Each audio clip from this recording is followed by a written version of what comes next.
힘이 되는 대로 열심히 섬기도록 하겠습니다. 우리 함께 교회를 이루어 나가며 귀한 사역을 함께 이루어 나갔으면 좋겠습니다. 담임 목사님께서 함께 오늘 주일 저녁 예배 때 간증을 해줬으면 좋겠다라고 이제 말씀을 해주시면서 어렵게 생각하지 말고 편하게 친구에게 이야기하듯이 제가 살아왔던 삶 그리고 제가 삶에서 경험했던 하나님을 함께 나누어 주었으면 좋겠다라고 말씀을 해주셔서 저도 감사하게 이렇게 제 삶을 나누려고 합니다.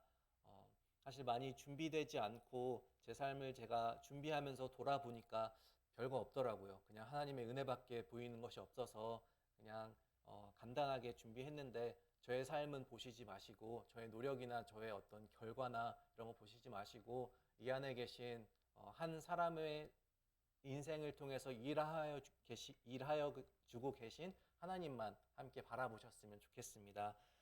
저는 어린 시절에 이제 믿는 가정에서 태어나서 자랐습니다. 저희 부모님께서는 서울의 큰 대형 교회인 이제 여의도 순복음 교회에서 두 분이 만나셔서 결혼을 하셨거든요. 그래서 저랑 저희 누나랑 함께 그곳에서 신앙생활을 어렸을 때부터 쭉 해왔습니다. 그래서 어렸을 때 제가 아직도 기억이 나요. 3살, 4살, 5살 때부터 기억이 나는데 부모님과 함께 예배를 참석하면 성도님들이 정말 많아요, 교회에. 적어도 한 2만 명, 3만 명 이렇게 얘기하는데 한 번 예배 드릴 때 그렇게 많은 인원들이 모이니까 찬양을 해도 세상이 움직이는 것 같고요. 말씀을 듣고 기도를 하는데 세상이 울리는 것 같습니다. 그 모습을 보면서 어렸을 때 제가 꿈을 꿨던 것 같아요. 나도 목사님 돼야겠다. 너무 멋있다. 너무 좋다. 그런 생각을 품고 자랐던 것 같습니다. 초등학교 이전까지 저희 부모님은 맞벌이를 하셨고요. 제가 초등학교 다닐 때 저희 아버님께서 낮에는 회사를 다니셨고 밤에는 이제 야간에 신학교를 다니기 시작하셨습니다. 하나님의 사명을 받고 부르심을 받고 선교사가 되어야겠다는 결심을 하시고 그렇게 신학교를 시작하셨습니다. 제가 청소년 시기에 저희 어머님은 저희 가정이 아프리카 선교를 갈 거라고 말씀을 하시면서 전주에 있는 간호대학 기숙사로 들어가셨습니다. 저희 집은 인천이었는데 그래서 제가 중학교 다닐 때는 저희 어머님이 없는 시간이 굉장히 많았어요. 그리고 그 시간을 통하여서 저희 가정에게 많은 훈련을 시키셨습니다. 특별히 재정 훈련을 많이 시키셨던 것 같습니다. 저희 아버님은 교회에서 막 사역을 시작하신 전도사님이셨고 저희 어머님은 기숙사 생활을 하고 있는 대학생, 저희 누나는 고등학생, 저는 중학생이었어요. 그래서 빌립보서 4장에 있는 말씀처럼 하나님께서 저희 가정의 선교를 준비시키시면서 빈곤에 처할 줄도 알고 그 가운데서도 능력 주시는 하나님을 믿고 신뢰하는 방법을 저희한테 가르쳐 주고 싶으셨던 것 같습니다. 기억에 남는 에피소드가 있습니다. 저희 가정이 굉장히 돈이 없고 집에 먹을 것이 없었던 시절이 있었습니다. 뭐 한 4, 50년 전 얘기도 아닌데 좀 그렇게 들리실 수도 있겠는데요. 명절이 되면 저희 교회에서 성도님들께서 저희 아버지를 많이 사랑해 주시고 많이 섬겨 주셔서 과일을 그렇게 많이 주셨더라고요. 그래서 명절만 되면 저는 이제 집에서 기다리는 거예요. 오늘은 무슨 과일을 얼마나 가져오실까. 그리고 부활절이 되면은 계란을 몇 판씩 이렇게 가져오세요. 그러면 집에서 계란 장조림을 해서 한 달, 2달씩 매번 먹어요. 근데 너무 좋은 거예요. 집에 그것만 있으면 먹을 거 뭐라도 있으니까 과일이든 계란이든 뭐든 좋아요. 그래서 좋다. 나도 목사님 돼야지. 나도 목사님 돼서 배고프지 않는 삶을 살아야지. 라는 결심을 또 했던 것 같습니다. 근데 어느 날 또 이제 명절이었는데 또 집에 아버지 오늘 또 뭐를 가져오실까? 무슨 음식을 가져오실까? 라는 생각을 하면서 기다리고 계시는데 아버지 집에 오셔서 잠깐 밖으로 가자. 저를 밖으로 이제 부르시고 저희가 집 근처에 있는 어떤 양로원, 요양원 간판도 없었어요. 그런 데를 갔습니다. 갔는데 세상에 몸이 너무 많이 불편하시고 정신이 많이 불편하신 어르신들이 다 모여서 앉아 계신 거예요. 근데 어떤 정식으로 등록된 센터나 그런 곳들이 아니고 한 성도님께서 가정집에서 그냥 본인의 집을 오픈해서 한 열댓 명 정도의 이제 어르신들 몸과 정신이 불편하신 분들을 섬기고 계신 거예요. 그래서 저희 아버님께서 교회에서 받아오신 성도님들 섬겨주신 그 모든 음식을 그곳에서 나눠주시고 저희도 집에 먹을 것이 없는데 저희 집에 먹을 거 없는 거 막 이것저것 다 긁어가지고 이렇게 전달해 주시는데 제가 어린 마음에 정말 많은 생각이 들었습니다. 이렇게 사는 거구나. 이렇게 사는 게 하나님의 사랑을 전하는 거구나. 예수 그리스도의 사랑을 전하는 거구나. 그래서 그때 받은 기억이 저에게는 아직도 너무 강하고 선명하게 남아 있어서 제가 아내를 만나면서 결혼할 때 이런 얘기 했습니다. 우리가 돈이 있을 수도 있고 없을 수도 있어. 우리가 곤경에 처할 수도 있고 가난할 수도 있는데 그래도 우리 가정은 남들을 도우면서 우리가 하나가 있다면 하나를 절반으로 나눠서 남들을 도와줄 거고 열이 있다면 오를 나눠서 남들을 도와주면서 그렇게 예수 그리스도의 사랑을 나누면서 살 거야 라고 이렇게 아내와 함께 쉐어했던 경험도 있습니다. 그렇게 지내다가 제가 17살 때 하나님을 직접 경험하는 은혜를 하나님께서 주셨습니다. 저희 가정이 이제 1년 후에 아프리카 선교를 나가기로 결정이 되고 예정이 되었을 때 저희가 한 달에 한 번 가족끼리 모여서 기도원회를 갔어요. 기도원회 가면 기도굴이 있잖아요. 각자 기도할 수 있는 그 기도굴에 들어가서 1시간, 2시간씩 이제 기도를 합니다. 저희 부모님의 사역을 위해서, 저희 가정의 정착을 위해서.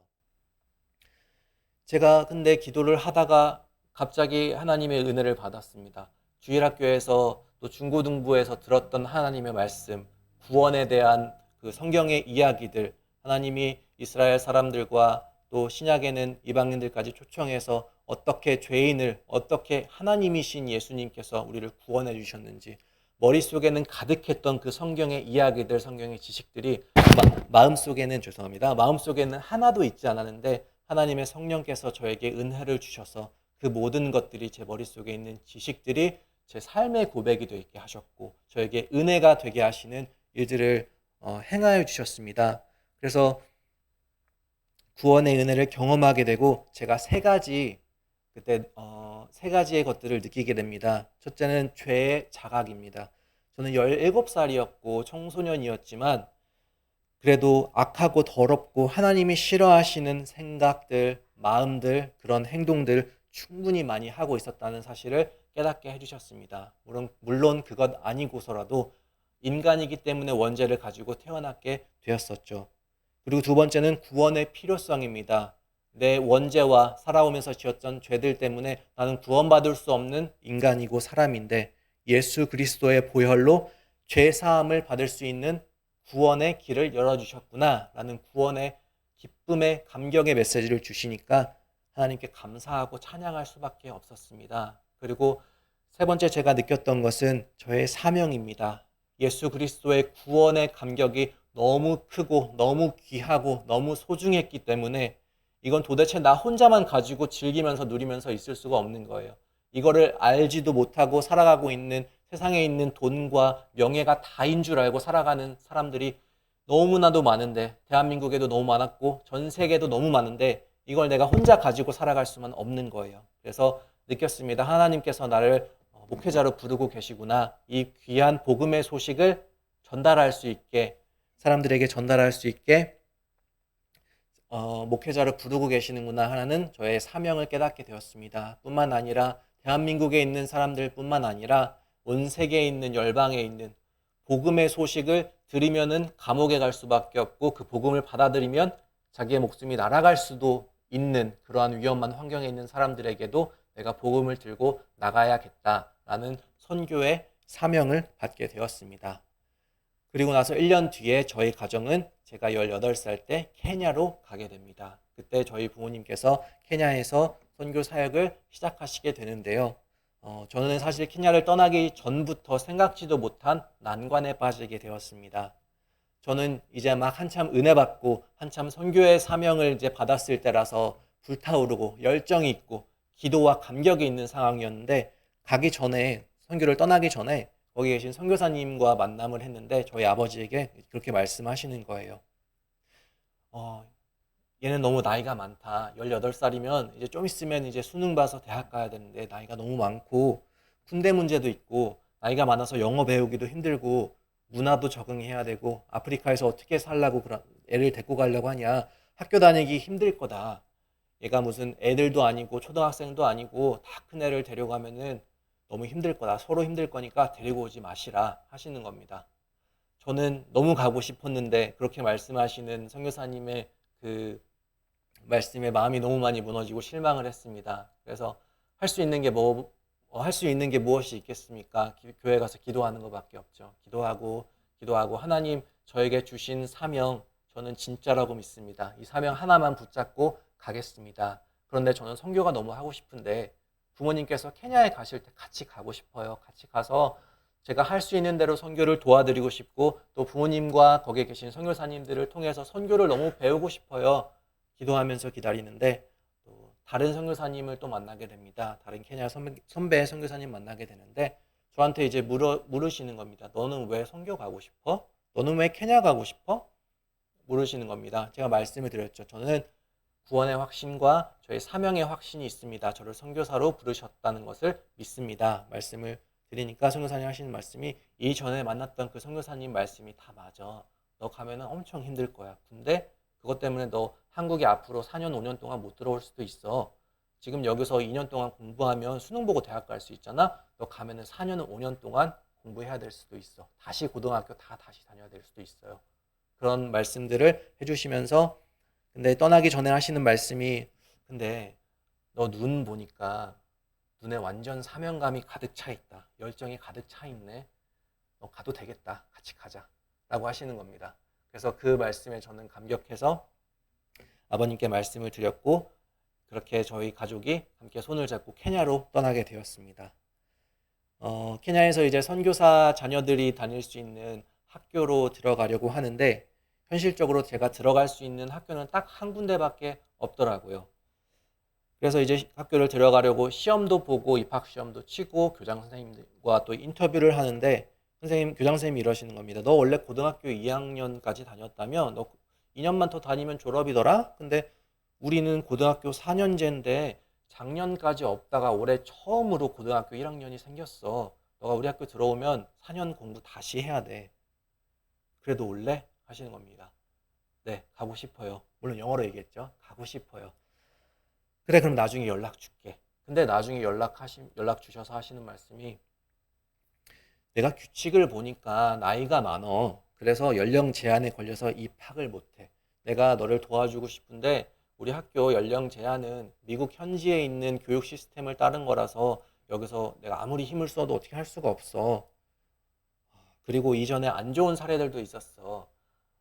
너보다 나이가 많은 학생이 와서 나이 어린 학생들 이렇게 괴롭히고 학교에서 나쁜 짓 하고 학습 분위기 흐리고 그래서 너를 받아줄 수가 없어. 미안해 하시는 겁니다.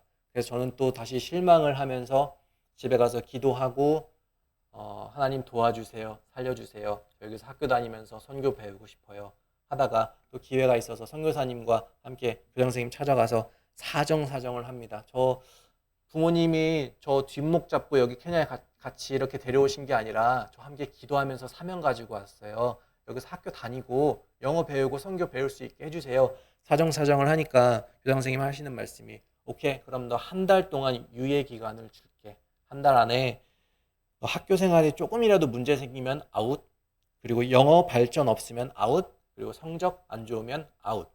그래서 한 달 동안 제가 했던 기도와 노력들이 있었습니다. 아침 먹고 단어 외우기, 점심 먹고 단어, 저녁 먹고 부모님 따라 근처에 한인교회 가서 1시간, 2시간 기도, 자기 전에 단어 외우고 단어를 쓰면서 외우면서 단어장을 먹지 못하고 씹어가면서 이렇게 단어장 위에 제가 적었던 말들이 아직도 저희 집에는 있는데요. 주님, 이 단어들이 제가 학교 생활하기 위해서가 아니라 나중에 하나님의 선교를 위해서 제 머릿속에 쓰일 수 있도록 하나님 집어넣어 주세요. 내가 이 단어들을 통해서 하나님 복음 전하는 일에 쓰임을 받고 싶은데 이 단어 머릿속에 마음속에 잘 기억할 수 있게 하나님 지혜를 주시고 명철을 주시고 기억할 수 있는 은혜를 주세요. 이렇게 기도를 하면서 공부를 했던 기억이 있습니다. 그리고 새벽 4시부터 6시까지 CNN 방송을 틀어주더라고요. 새벽에 일어나서 들리지도 않는 뭐라고 하는지도 모르겠는 그 CNN 방송을 보면서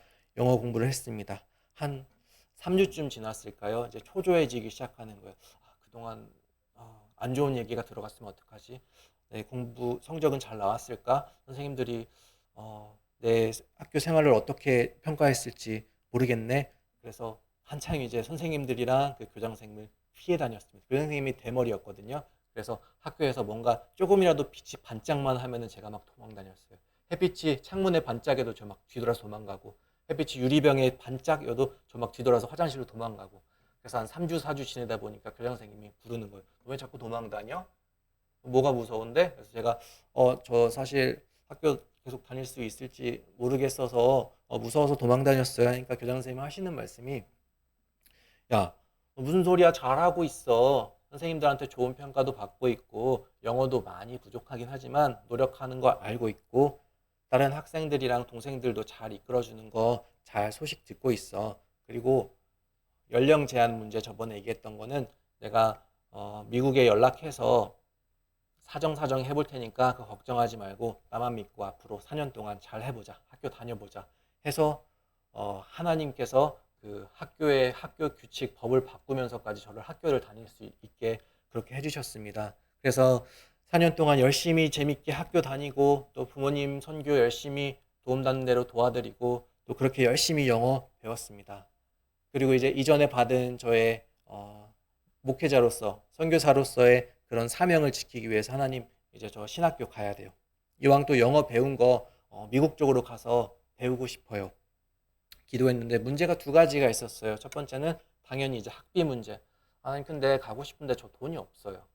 그리고 두 번째는 저희 아버님이 많이 걱정을 하셨습니다. 들어보니까 미국의 자유주의 신학이 그렇게 많던데 성경 말씀을 하나님 말씀이라고 믿지도 않고 예수 그리스도 외에 구원의 길이 많다고 가르친다는데 가서 되겠냐? 좋은 학교 가야 되지 않겠냐? 근데 기도하는 와중에 하나님께서 많은 길을 열어주시고 풀어주셔서 제가 학부를 무디신학교를 들어갈 수 있었는데요. 무디신학교 나중에 알고 보니까 125년 동안 모든 학생들에게 4년 동안 장학금을 전달해 주는, 그래서 저희가 학비를 하나도 내지 않고 다닐 수 있게 됐던 그런 학교였습니다. 그곳에서 하나님께서 은혜로 공부할 수 있게 해주시고 또 알아보니까 그곳이 미국에 있는 많은 보수적인 신학교들 중에 하나였더라고요. 그래서 그곳에서 하나님 말씀 잘 배우고 또 영어도 잘 배우고 잘 성장하면서 아름다운 시간들을 보냈습니다. 그리고 있으면서 한인교회에서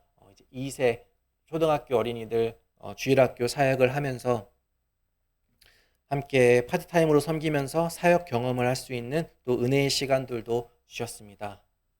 자, 여기까지 되게 좋은데 이제 또 난관이 생기더라고요. 한국 사람이면 어떻게 해요? 군대 가야죠. 근데 너무 가기 싫은 거예요. 저 안 갈 줄 알았어요. 나중에 미국 가면은 자연스럽게 군대 안 갈 줄 알았는데 하나님은 저를 부르시지 않았는데 나라에서 저를 부르더라고요. 나라에서 불러서 군대 가야 된다. 그래서 한국으로 이제 끌려왔습니다. 끌려왔는데 이제 어떻게 해요? 또 기도해야지. 하나님 저 군대 가기 싫은데 가야 된다네요. 근데 이왕 갈 거면 교회 사역 경험을 할 수 있는 곳으로 보내주세요. 기도하는 와중에 하나님이 또 길을 열어주셔서 교회 군종병으로 섬길 수 있게 되었는데 그곳에서 교회 행정, 주일학교, 설교, 찬양인도, 교회 주방, 청소, 봉사 여러 가지 사역을 경험할 수 있는 은혜를 또 주셨습니다. 그리고 제가 섬겼던 그 부대가 교회가 미군 기지 안에 있는 한국 부대였거든요. 그래서 미군 교회와 한국 교회가 연합해서 함께 예배드리는 일들이 굉장히 많았습니다. 1년에 몇 번씩 있었는데요. 그 예배를 위해서 설교와 또 찬양을 통역할 수 있는 또 제가 영어를 잊어버리지 않게 해주시는 하나님의 은혜도 있었습니다. 그것을 통해서 저는 믿습니다. 제가 지금 이곳에서 잠깐이지만 섬기고 있는 대전국제교회 영어 예배 그 사역을 하나님께서 저를 준비시키셨다고 저는 믿습니다. 하나님 참 놀라운 분이세요.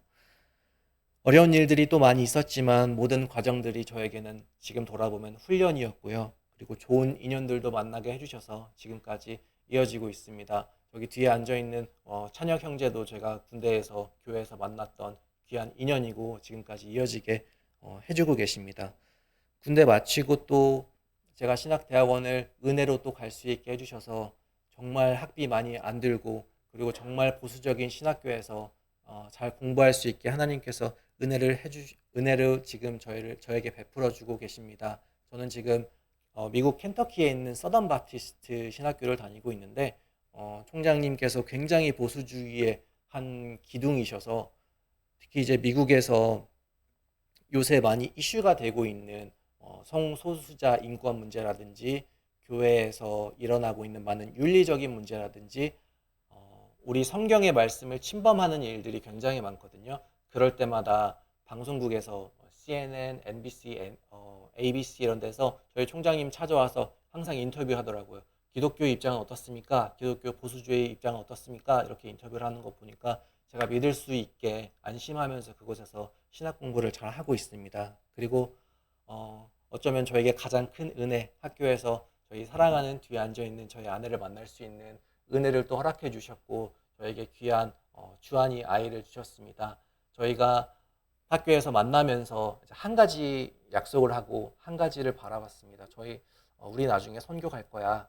아내도 선교의 사명이 있었고 저에도 선교의 사명이 있었기 때문에 저희가 만날 수 있었습니다. 그래서 이제 저의 인생은 사실 앞으로 1막이 끝났다고 생각하고 이제는 사역의 2막이 시작이 된다고 생각을 합니다. 저랑 저의 아내 그리고 주한이를 통해서 하나님께서 어떤 일들을 계획하고 계신지 저는 알지 못하지만 하나님의 크고 위대하신 일들을 저는 바라보고 제가 17살 때 기도하면서 기도굴에서 하나님을 경험하면서 받았던 사역의 콜링, 사명들 제가 지금 그거 하나만 붙잡고 지금까지 오고 있었는데 앞으로 평생 그 사역의 사명들을 가지고 갈 수 있기를 바랍니다. 그리고 저의 그런 사역의 경험들을 통해서 이 대전 한민침례교회와 그리고 무엇보다 대전 국제교회 영어예배에서 제가 섬길 수 있었으면 좋겠습니다. 섬기게 해주심도 너무 감사드리고 섬김이 저에게도 큰 은혜입니다.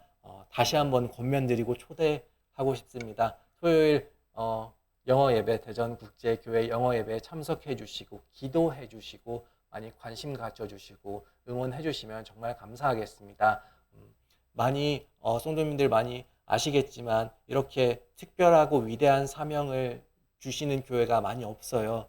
근데 이 교회에 하나님께서 위대한 사명을 주신 이유가 있다고 생각하고 지금 볼 때는 작고 미약하다고 느끼실 수도 있겠지만 하나님께서 허락하신 사명은 절대 작고 미약하지가 않습니다. 한 영혼 한 영혼이 주님께로 돌아오는 것을 주님께서는 기다리고 계시기 때문에 여러분들의 섬김과 사역을 통하여서 그 아름다운 일들이 일어나기를 기대하고 또 제가 섬기는 만큼 섬길 수 있는 만큼 섬기겠습니다. 우리 함께 그 교회와 사역을 이루어 나갔으면 좋겠습니다.